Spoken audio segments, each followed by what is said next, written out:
Hello guys, नमस्ते प्रणाम। तो आइए आप लोग के बीच बहुत ही सुंदर एक मैं राम भजन सुनाने जा रही हूँ।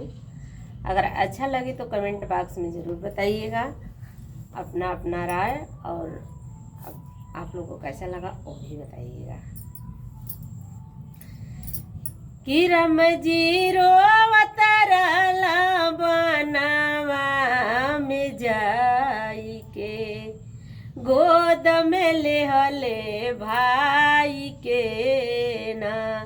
तरम जी रोवत रहला बनवा में जाई के, गोद में लेहले भाई के ना।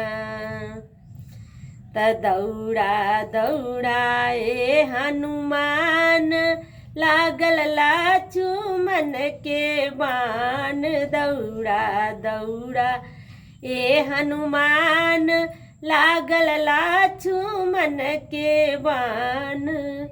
लागल लाचू मन के बाण, लागल लाचू मन के बाण।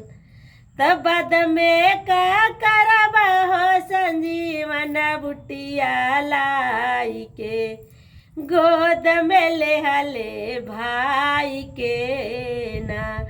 तब बाद में का करबा हो संजीवन बुटिया लाई के, गोद में लेहले भाई के ना। तरम जीरो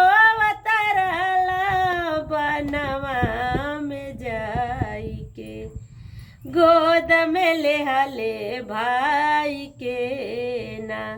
तरम जी रोवत रहल बनवा में जाई के, गोद में लेहले भाई के ना।